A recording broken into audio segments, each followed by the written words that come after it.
Hai penonton, perkenalkan nama saya Leo.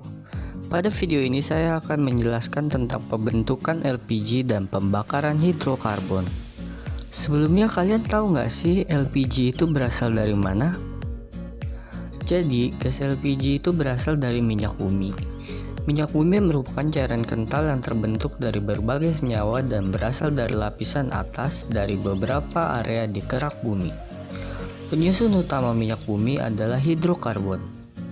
Menurut teori duplex, minyak bumi terbentuk dari jasad renik yang berasal dari hewan atau tumbuhan yang telah mati, lalu terbawa arus dan mengendap di laut. Jasad tersebut mengendap selama ribuan bahkan jutaan tahun sehingga menyebabkan perubahan menjadi gelembung minyak dan gas. Nah, sekarang kita ke topik utama nih. Bagaimana sih minyak bumi dapat dibentuk menjadi LPG? Dalam proses pengolahan minyak bumi untuk dibentuk menjadi berbagai macam hasil, dilakukan proses distilasi bertingkat. Distilasi merupakan proses pemisahan bahan kimia berdasarkan perbedaan kecepatan atau kemudahan menguap bahan. Perbedaan tersebut dibagi menjadi 5 fraksi. Untuk membentuk LPG, proses distilasi akan masuk ke dalam fraksi 1. Fraksi 1 memiliki rantai karbon dari C1 sampai C4 dengan titik didih kurang dari 20 derajat Celcius. Untuk membentuk LPG dibutuhkan senyawa karbon bernama propana. Propana merupakan senyawa karbon alkana dengan struktur sebagai berikut. Dan dalam bentuk 3 dimensinya sebagai berikut.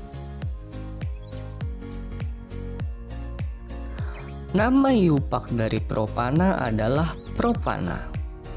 Propana tidak memiliki bentuk isomerisasi karena strukturnya tidak dapat diubah lagi. Berdasarkan informasi kimia organik, propana memiliki titik didih min 42 derajat Celcius dengan titik lebur min 187,7 derajat Celcius. Selanjutnya, kita akan membahas tentang pembakaran senyawa hidrokarbon. Pembakaran hidrokarbon dibagi menjadi 2, yaitu pembakaran sempurna dan pembakaran tidak sempurna. Pada pembakaran sempurna, pembakaran tersebut akan menghasilkan karbon dioksida dan uap air. Sedangkan pada pembakaran tidak sempurna akan menghasilkan karbon monoksida dan uap air. Dari kedua pembakaran ini akan sama-sama menciptakan dampak yang negatif. Pembakaran sempurna akan menghasilkan karbon dioksida yang berkontribusi terhadap pemanasan global.